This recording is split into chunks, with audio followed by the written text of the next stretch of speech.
Faslun, ya. Ta'limul muta'allimina fardhun kifayatun. Ya, sekarang kita membahas tentang bagaimana hukum daripada mengajar. Bagi seseorang yang punya ilmu, ya, bagaimana hukum daripada mengajar ilmu tersebut? Ya. Mengajar Al-Quran, ya, mengajar ilmu Al-Quran atau mengajar ilmu-ilmu yang lain, bagaimana hukumnya? Ya. Di sini dikatakan bahwa ta'limul muta'allimina fardun kifayatun. Ya. Mengajar ya bagi seorang ya, guru ya itu hukumnya adalah fardu kifayah. Ya. Jadi hukum daripada orang yang punya ilmu ya kemudian dia mengajarkan ilmu tersebut itu adalah hukumnya adalah fardu kifayah. Ya. Maksudnya bagaimana? Ya, maksudnya adalah fa illam yakun mayyasru lahu illa wahidun ya, ta'ayyana alaih ya. Wa in kana hunaka jama'atun yahsulu ta'lim bi ba'dihim. Fa in imtana'u kullahum asimu ya.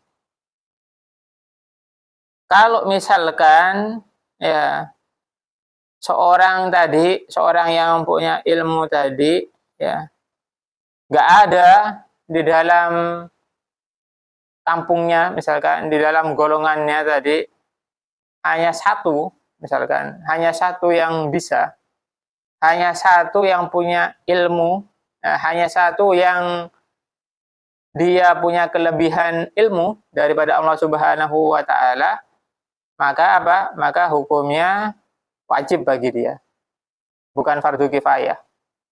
Jadi kalau misalkan orang misalkan berada di dalam satu kelompok, ya. Kalau di dalam satu kelompok, ya, kalau misalkan ada beberapa orang yang bisa untuk mengajarkan Al-Quran, ya, untuk mengajari ilmu Al-Quran, untuk mengajari ilmu-ilmu yang lain, ya, kepada orang-orang yang membutuhkan dari belajar itu, ya, maka itu hukumnya adalah fardu kifayah. Ya. Setiap orang itu hukumnya adalah fardu kifayah. Tapi kalau misalkan tidak ada sama sekali, ya, artinya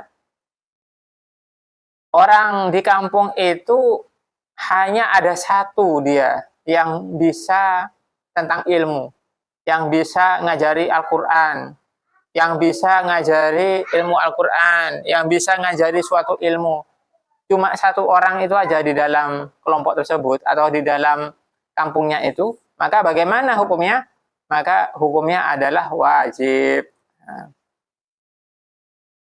Kemudian, ya, kalau misalkan tadi ya, sekelompok orang dari beberapa orang ada yang bisa mengajarkan ilmu, ada yang bisa mengajar Al-Quran misalkan.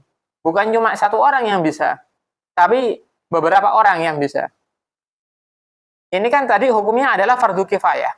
Ya, fardu kifayah itu kan kalau misalkan satu saja yang mengajar, maka bergugur yang lain kewajiban daripada mengajar tersebut. Nah, jadi sudah nggak ada kewajiban. Kalau misalkan ada satu saja yang misalkan yang ngajari Al-Quran, kemudian orang yang lain yang bisa ngajar Al-Quran tadi yang lain, maka sudah tidak wajib hukumnya. Itu adalah fardu kifayah. Kemudian kalau misalkan tadi ada beberapa orang yang dia bisa mengajarkan suatu ilmu, ya, kok kemudian orang-orang ini, orang-orang yang bisa mengajar ilmu ini, mereka semuanya menolak, ya, artinya mereka semuanya nggak mau untuk mengajar, bagaimana asimu, ya, maka mereka semuanya adalah berdosa. Maka semuanya adalah berdosa, karena hukumnya adalah fardu kifayah. Akan tetapi wa in qama bihi ba'dum saqata al-kharj 'anil bakin, ya. Kalau misalkan ada daripada salah satu mereka ya yang mengajar, ya salah satu di antara mereka yang mau ya untuk mengajar, ya untuk memberikan pengajaran Al-Qur'an atau ilmu yang lain, satu di antara mereka, maka apa? Maka yang lain itu gugur kewajibannya. Maka yang lain adalah gugur kewajibannya. Nah,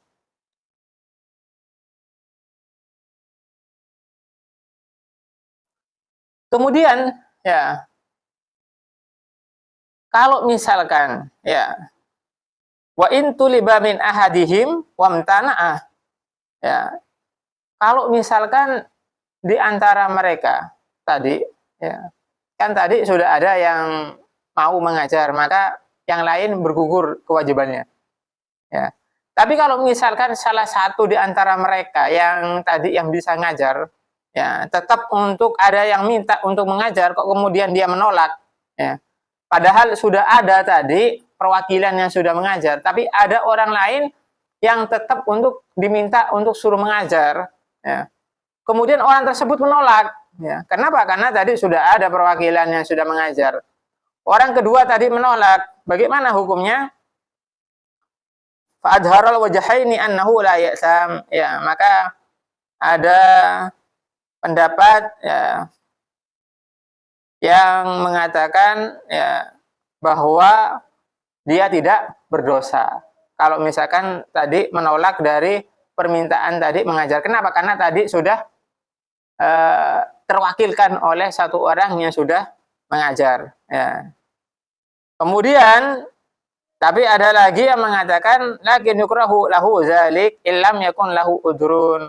Tapi ada pendapat yang mengatakan tetap dia hukumnya makruh ya untuk menolak daripada ajakan untuk mengajar tadi kalau misalkan dia tidak ada udur. Nah, jadi itu ya. Jadi kalau misalkan ada orang itu ya punya ilmu, ya hendaknya dia ya walaupun di sini di dalam pembahasannya walaupun itu adalah fardu kifayah di dalam satu kelompok tadi tetap bagi orang yang berilmu tadi harus sehendaknya dia seyogyanya dia punya ruh dakwah ya punya ruh dakwah. Artinya apa? Artinya walaupun misalkan tadi hukumnya adalah fardu kifayah, tetap ya seyogyanya bagi orang yang berilmu tadi ada rasa keinginan untuk membantu orang yang lain agar orang lain tersebut tidak tenggelam di dalam kebodohannya mereka. Ya. Hendaknya ada spirit di dalam hatinya supaya orang-orang yang ada di sekitarnya juga punya ilmu seperti dia. Nah, itu seharusnya yang ada spirit di dalam hati orang-orang yang punya ilmu. Nah, kenapa? Ya, karena Rasul Shallallahu Alaihi Wasallam ya, dalam hadisnya apa? Balighu anni walau ayat. Ya, sampaikan dariku walaupun cuma satu ayat. Nabi Shallallahu Alaihi Wasallam menyuruh kita, artinya apa? Orang saja yang punya ilmu, artinya itu maksud daripada Nabi itu balighu anni walau ayat, sampaikan dariku walaupun satu ayat. Walaupun orang tersebut punya ilmu sedikit, ya, tapi ilmunya tersebut ilmu yang manfaat, maka tetap sampaikan kepada orang lain. Ini misal ada satu orang yang misalkan tidak terlalu paham dengan ilmu-ilmu yang tinggi misalkan. Dia cuma bisanya lancar Al-Qur'annya, bisa mengetahui tajwid ilmu hukum daripada Al-Qur'an misalkan. Dia bisa di dalam masalah Al-Qur'an, dia pandai baca Al-Qur'an, pandai tahu dengan hukum-hukum tajwid di dalam Al-Qur'an misalkan. Tapi dia tidak pandai dengan yang lain, misalkan dengan tafsir, dengan ilmu Al-Quran, ulumul Quran, atau yang lain. Dia nggak pandai. Dia cuma bisanya lancar Al-Quran, tajwid dia bisa, ya. Maka apa? Maka tetap ya bagi dia harus menyebarkan ilmu yang dia miliki dengan cara apa? mengajar anak-anak yang lain untuk agar bisa mereka membaca Al-Quran, agar mereka bisa mengenal hukum-hukum tajwid daripada Al-Quran, agar bisa bagaimana mengenal mat, hukum wakaf, dan lain sebagainya. Jadi walaupun ilmunya sedikit, ya hanya bisa baca Al-Quran, tetap ya hukumnya adalah seyogyanya dia punya spirit untuk apa? Menyalurkan ilmunya dengan ya semangat ya, untuk memberantas daripada orang-orang ya buta huruf daripada Al-Quran, supaya orang-orang yang ada di sekelilingnya bisa baca Al-Quran semuanya. Nah, itu yang harus menjadi spirit bagi dia, walaupun misalkan cuma bisa itu. Nah, itu yang dimaksud dengan balighu anni walau ayat. Kalau seperti itu bagaimana? Kalau seperti itu maka ya pahala yang dia dapat akan mengalir. Ya, seperti sabda daripada Nabi Muhammad SAW, ilmin yantafa'u bih, ilmu yang bermanfaat baginya akan mengalir nanti sampai dia meninggal dunia. Ya, orang anak yang bisa dia ajarkan Al-Quran sampai dia bisa baca Al-Quran, maka pahalanya akan terus mengalir sampai di dalam kuburnya dia sampai ke akhirat nanti. Ya, jadi itu. Ya. Jadi jangan menyembunyikan satu ilmu sedikit pun. Ya, jadi harus disebarkan, ya harus diajarkan kepada yang lain. Ya. Kenapa? Karena spirit daripada mengajar itu harus digaungkan daripada orang-orang yang punya ilmu. Ya, Rasul juga di dalam sabdanya apa? Innama bu'istu mu'alliman. Ya, hanya saja saya ini diutus sebagai pengajar. Jadi apa? Diniatkan untuk membantu Rasulullah Shallallahu Alaihi Wasallam, membantu untuk agamanya Nabi Muhammad Shallallahu Alaihi Wasallam. Maka apa? Maka dia akan mendapatkan pahala yang besar daripada Allah Subhanahu wa Ta'ala. Apalagi kalau misalkan orang tersebut diminta untuk mengajar, dia bisa kok kemudian menolak. Ya, walaupun misalkan ada orang lain yang bisa mengajar, tetap tidak pantas buat dia. Karena itu di dalam kitab ini makruh hukumnya ya buat dia untuk menolak. Ya, jadi itu. Ya, jadi spirit yang ada pada diri seorang pengajar itu ya memberantas ya kebodohan di dalam yang dialami oleh orang-orang. Ya, jadi spiritnya jangan sampai anak-anak di sekitar kita, masyarakat di sekitar kita nggak bisa atau tidak mengenal daripada huruf Al-Quran. Jadi itulah spirit ya. Apalagi kalau misalkan anak didiknya ini misalkan dari didikannya bisa membaca Al-Quran ya, sampai dia bisa menghafal surat-surat pendek daripada Al-Quran ya, dan lain sebagainya, maka apa? Maka pahala yang dia dapat akan mengalir terus. Nah, jadi itu. Karena itu ya seyogyanya ya bagi kita yang punya ilmu ya hendaknya apa? Tadi ya, hendaknya menyalurkan ilmunya biar ilmunya itu bermanfaat. Al ilmu bila amalin kasajari bila saman. Ilmu tanpa diamalkan ya seperti apa? Seperti pohon yang tak berbuah ya. Jadi ilmu itu harus disebar ya.